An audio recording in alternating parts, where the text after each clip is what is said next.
Welcome to the Open to Hope Show. I'm your host, Dr. Gloria Horsley, with my daughter and co-host, Dr. Heidi Horsley. Well, we've got a really great show for you today. It's going to be kind of fun. We've got some different things going, and we've called it the beat of grief, right, Heidi? Yeah, I love that. Yeah. Why don't you tell about that beat? Okay, so we have two very creative people on today who work in the grief and loss worlds. And we have Claudia Coenen on. Mm-hmm. She is a widow whose husband died suddenly in 2005. And she is now a grief counselor and has written 2 books, Shattered by Grief and A Creative Grief and Bereavement Toolkit for Practitioners. And she is the creator of something called Karuna Cards. Yeah, we're going to be talking to her about those cards. And I love that kind of thing, you know, where you look at some cards and get some ideas. It's going to be fun. I agree. It's very creative, and it's a great way to heal after a loss. Mm-hmm. And we are also going to be talking with Josh Robinson. Mm-hmm. Oh, I love Josh. Yes, he's We've awesome. We've seen him with some of his drums and what he does with kids, and amazing guy. We've seen him work at a lot of different organizations, because he's worked at TAPS, he's worked at the Compassionate Friends. TAPS, Tragedy Assistance Program for the military, right? Yep. He's worked for the Compassionate Friends and also at the National Alliance for Grieving Children. Mm-hmm. So we've seen him perform, and we also saw him in Parkland when we were there, and he has a profound impact on people that are grieving, as does Claudia. And he is also an artist in residence at Jefferson University in Philadelphia, and he facilitates workshops with children around the country. And he does a lot of his work in honor of his grandfather, who was very important to him, and his name was Irv. All right. So welcome to the show, Claudia and Josh. Thank you. Hi. Hello. Awesome having you both on. Well, let's start out a little bit talking about your husband, because he died suddenly. Yes, he did. Yeah, it was 4 days after his 50th birthday, and we had gone on a vacation because he was overworked, and we thought, I kept saying to him, this job is going to kill you. So his company said, listen, go away with your wife. Mm-hmm. And so we went to New Mexico, and I thought we could just get him very relaxed, and then maybe we could sit and talk about how we could change our lives so that he wouldn't have to work so much. Mm-hmm. My plan was to do that on Wednesday. We were going to go to the hot springs, and then I wanted to talk to him after that, but he died Tuesday night. Wow, the amazing part is you sent me a photo of him in a Yukon t-shirt, which we're going to show. And he looked so healthy and like he was in the prime of his life. And like you said, he was until he wasn't. Right, right. It was a big shock. That's unbelievable. Yeah. Now, talk a little bit, show the cards, and I want you to talk a little bit about those cards and why their name and all that kind of thing. So the Karuna cards, when Albie wrote the word Karuna on the top of all his letters, where most people write the date. Oh, wow. And I knew that, but I sort of had forgotten. And after he died... Now, what does that mean? It means well, this is the thing. We didn't know what it meant, and we went to look it up, because after he died, I went to look to see if he did any writing. He just put it at the top? He just would put it at the top. You know, he'd send you a letter, and it would say Karuna at the top. Wow. And what it means is compassion for all. Oh my God. It also means an active compassion. So it's doing something in a compassionate way. Mm-hmm. So when my children and I talked about it, we thought he was one of the most compassionate people that we'd ever known. Wow. And they decided to have that word tattooed on them. Oh, I love that. I decided that if I ever did anything new, I would call it the Karuna Project. So I call my grief counseling practice the Karuna Project. Wow. And when I developed... Now let's stop for a second, because you decided to go into grief counseling after he died. I did. For me, because I am a creative person, I grew up playing music with my family. And you're a dancer? I was a dancer my whole life from the time I was 3, so I have always expressed my feelings through creativity.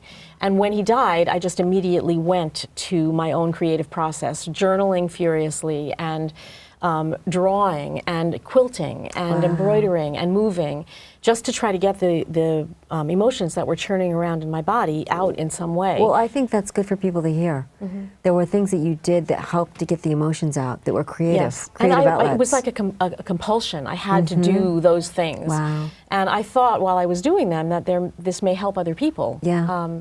So I decided that when I wanted to go back to school, to find a way to be a creative grief counselor. Mm-hmm. And I specifically chose, I was in my 50s, I chose not to go to social work school or to a licensed professional counseling program. I wanted to become a grief specialist. Mm-hmm. So I kind of found my own workaround to do that. Now, did you go through the Association of Deaf Educators? I did. Then? Well, first I went to get a master's in transpersonal psychology, which I sort of forced through the lens of grief.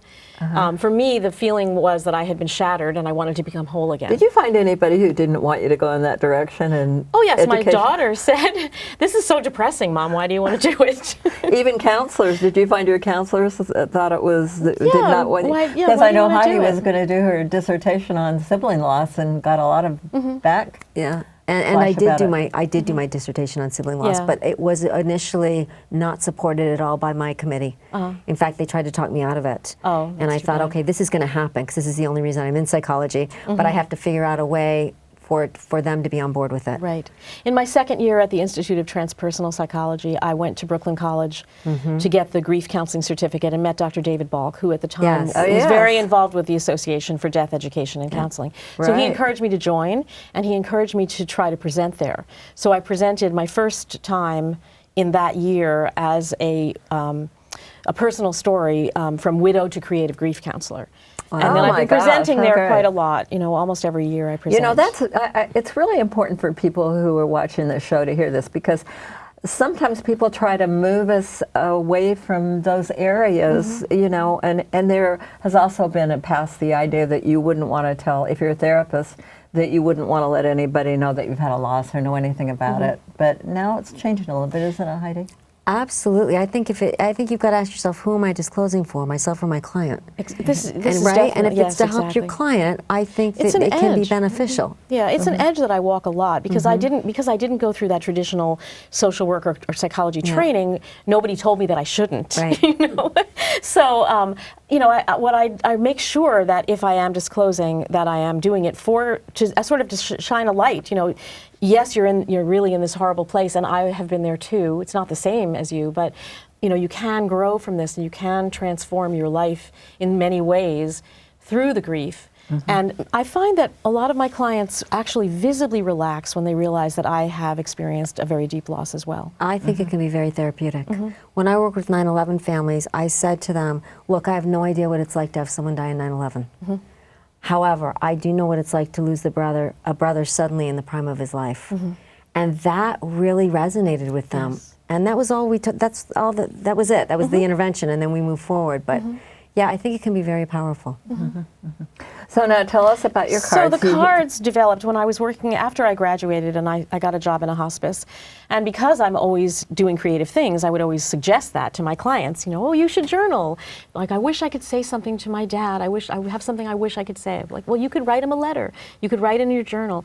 And people would say, well, it's a good idea, but I don't know where to start. So I made these little slips of paper, and I would just offer them 5 slips of paper, and you know, pick one, and that became prompts, and then they became cards, and then the deck expanded. So now there's 52 cards, and my suggestion is for people to just shuffle them and then choose, and if you don't like the one that you got, then you can always choose a different one. Okay. So these are just some samples.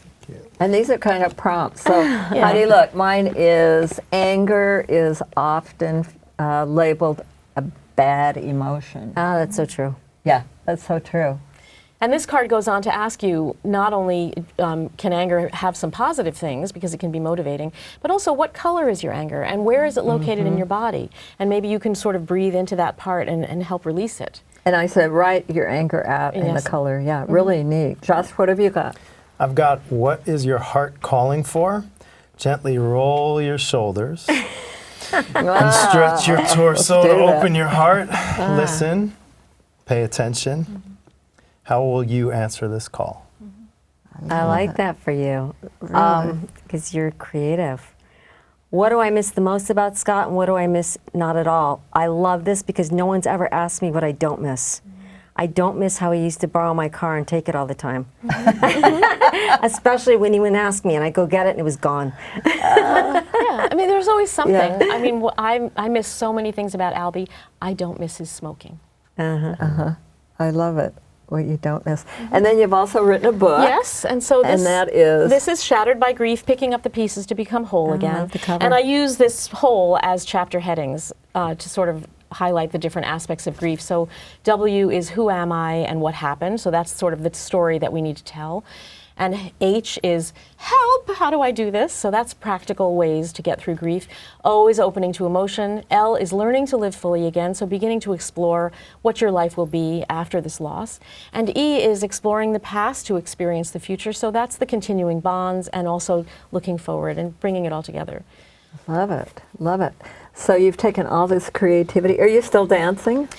I don't dance so much except in my kitchen, but I do use movement and some somatic interventions in my work. And I grew up playing music with my family, so I very recently brought the music back in. I do playlists with my clients, or I'll play music in my office for them, but I haven't brought my own music in, and I just recently presented at the Open Center in New York, and I began my workshop by singing a verse of a song, and I ended the workshop by singing the second verse. Do you sing a cappella? I did that one a cappella, yeah. Do you want to do a quick a cappella for us? You're putting me on the spot. No pressure, no pressure. Do we have time for it? Sure. Out under a winter sky, out under a winter sky, stars come trembling on my eye, stars to tremble my eye. And I feel like something's gonna die. I feel like something's gonna die. I feel like something's gonna die. Hand me wings for to fly. The second verse says, I feel like something's being born. Tells my I soul love not that. to That's mourn. beautiful. You know what my thought was, though, that I wish Josh had been drumming with her. Oh, yeah. Yeah, that would be I was like, good. here we have become a right team. here this little thing that we could have done. Well, we That's could do okay. it right now. Plan B. Plan B, We're unless up we for redo anything, it. Gloria. Are you up for a second verse? Okay, do you want to do a second verse with Josh? Sure. All right, here we go. What do I We have gotta laying take around we gotta here? take advantage What do you here. want How about a to do? We have the bucket? band member. Okay, here we go. Ready? Mm-hmm.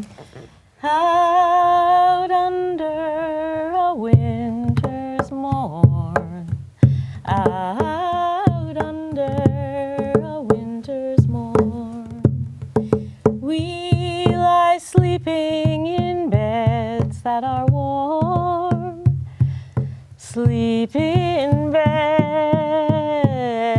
that are warm, and I feel like something's being born. I feel like something's being born. I feel like something's being born. Tells my soul not to mourn. Oh, my goodness. That's great. We should hug it out. Thanks. That is so wonderful. You know, one of the things that strikes me when I hear this, and Heidi, I would love you to respond to this. I have found in the grief and loss world that we live in, Heidi and I were talking about it earlier, that when people get together that have had profound losses, we lose a lot of fear. I mean, if you ask somebody to do that, in the grief and loss world, I feel like I can ask people to do things that I wouldn't dare ask them out on the street. What's your thought on that, Heidi? I agree with that, yeah. And people like to express themselves. When you take the judgment out of a room, Yes. I think people become free and more willing to open up. Yeah. And identifying with other people that get it, but also knowing they have your back, which is what I do a lot with kids, is create a safe space. Yeah. You know, and sharing my story. You were talking about them being able to identify and realize that you have cred. You're credible, and that you've walked some similar miles, even if it's not the same story, and that you're open. Because especially children, I think within 14 seconds they've figured out whether you're for real or not, and whether your intentions are, you know, coming from the right place. And so, Josh, tell us about how you got into this. I know your grandfather, you were very close to him. Yeah. And he died, and you couldn't really speak about it that much. Right. So even kind of rewinding to the beginning, my father was abusive, verbally, physically abusive to my mother. So I grew up an at-risk kid. And I think early on, out of all the emotions that we have to choose from, anger is the quickest to raise its hand and say, oh, you know, I'm angry. These things are happening, and I didn't know how to express myself and really communicate. So I started by making bad choices, you know, being more destructive, and trying to find ways to be productive with that energy was a challenge. So I used to go into the basement and take pots and pans and just kind of wail away down there, and it was a form of release for me. So I would come up and feel better, and so the drumming has kind of always been like the North Star in my life. It's always guided me. And so starting out early with that anger and trying to find a way to put that pain to purpose was a big part of my narrative. As I got older, well, my grandfather Irv is the reason I'm doing this kind of work. So there's a whole series of non-coincidences that led me to this couch, really. And so even the name Irv will tell you that the guy has like sandpaper hands and a full toolbox, and he knows what to do with it. And you know, he drove himself to the hospital when he had a heart attack at 91 and flung the door open, and they operated on him because they thought he was strong enough to take it. He ended up laying in this bed for a month, and after the second day, the English language that I had to choose from to express myself in the room wasn't effective. Because how many things can you say in a situation like that for how long? So I actually decided to bring in my steel pan, and I began to speak to him through the drum. And whatever my emotion was, the drum would kind of translate it for me. So if it was sadness, I would just roll with that. Love it. Maybe hope would pop in. And so I kind of never ran out of things to say. What did anger sound like?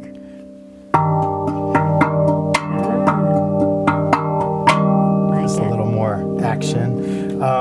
And so something really powerful happened. I was able to navigate my emotions and really express myself to my grandfather, but also the ripples of that carried on beyond his room. So the nurses wanted to be, they were fighting over his station. You know, wanted to be closer to this than the beeps and buzzes. And I had strangers come up to me and ask me if I would go into their loved one's room and play. I remember a guy with, you know, tattooed and bearded. I said, hey, what kind of music do you like? He was like, I like Deep Purple and Led Zeppelin. I was like, cool. And he was like, ah. So, you know, it was more about the vibrations and the exchange. And then a year and a half after my grandfather died in the hospital, I was drumming to kind of take care of myself by a river behind the art museum. It's a jogging, biking path.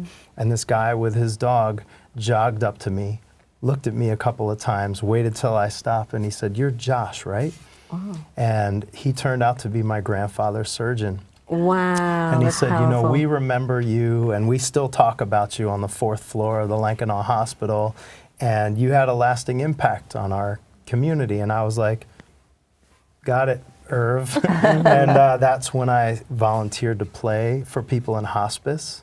And when the hospice organizers read my resume and all the work I've been doing with at-risk kids, they invited me to a Camp Aaron, which was now 13 years ago, my first bereavement camp.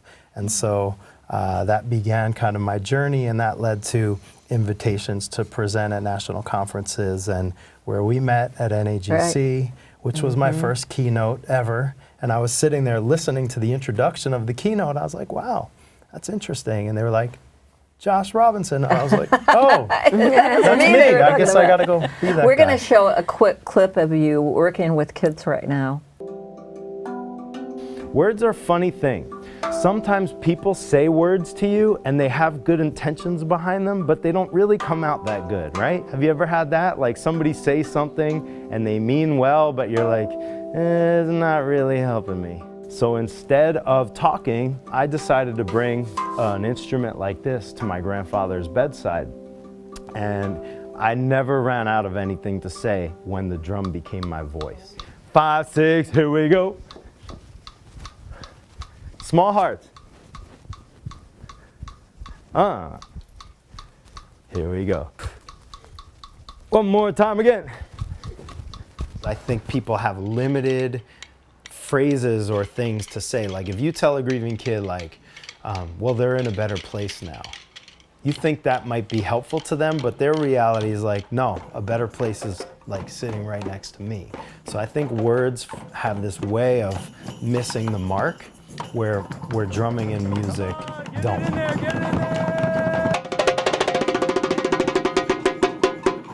I'm all about going from thinking to feeling. My hope today is that you all, we tell a story and we create through music, but also that you connect through telling your story without using words, okay? You have kids make their drums and everything too. Cool. I mean, that's it. You do whole day workshops, right? Yep. So we're turning trash into treasure, and there are thousands of kids around the country and adults with these homemade bucket drums, which is, you know, a 5-gallon bucket and a couple of combinations of tape, and sounds pretty good. And you could hit the sides. Wow. And I have a little gift for you. I have my own line of drumsticks now, and they have little messages on the drumsticks. They say beat drums, not people. That's cool. And the other message is be productive, not destructive. So I brought you each awesome. Thank you. That is super cool. You could seriously go into the subway right now, beat on that, make some money. I think there was a guy trying to throw some change at me on the way up here. Yeah, I'm sure there was. But that's cool. you know, so the goal is to really, and inside of the drums, the kids write a message to their loved one, because there's something powerful to the vibrations of drumming, and there are cultures that believe that they can communicate and send messages through the power of the vibrations of the drum. So inside the drum, there's message and meaning, and they're leaving with a real tool, because it's one thing to have an experience and say, oh, you could go to the store and get a bucket and, you know, make it, but it's another one to say, here it is. I love it. Very cool. So okay, Josh, so how do people get in touch with you? And by the way, you're going to hear more from him because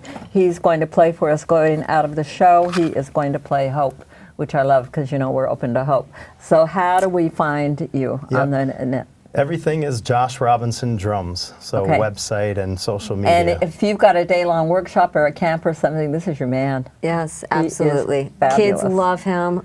The siblings at Compassionate Friends loved him. I would highly recommend him. Okay, and Claudia, how do we find you? TheKarunaProject.com. Okay, TheKarunaProject.com. She's got her cards, books, everything going the new for book you. coming out in May. The Creative Grief Toolkit is coming out in May.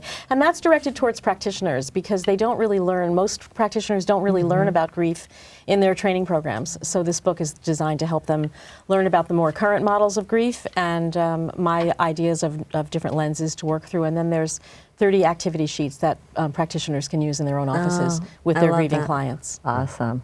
Well, give us, before we close the show, one thing you want to say to people who've had a recent loss. Do you want to start, Claudia? You can get through it, and through telling your stories, through transforming your stories, and through connecting with your loved ones. I love it. And Josh? Find an outlet, some kind of way to take out the trash, as little or as much of it as you can. Dance, write, sing, run, punch, but find some kind of outlet. So I want to say to you, we talked about this as being the beat of grief, didn't we, Heidi? Yeah. And you can tell there is a beat to grief. Find your own beat and find your own way to get through this process. And now we are going to hear Josh Robinson, musician, teacher, artist, and grief advocate, play us out of the show. And Heidi and I want to remind you that if you've lost hope, please lean on ours until you find your own. And God bless.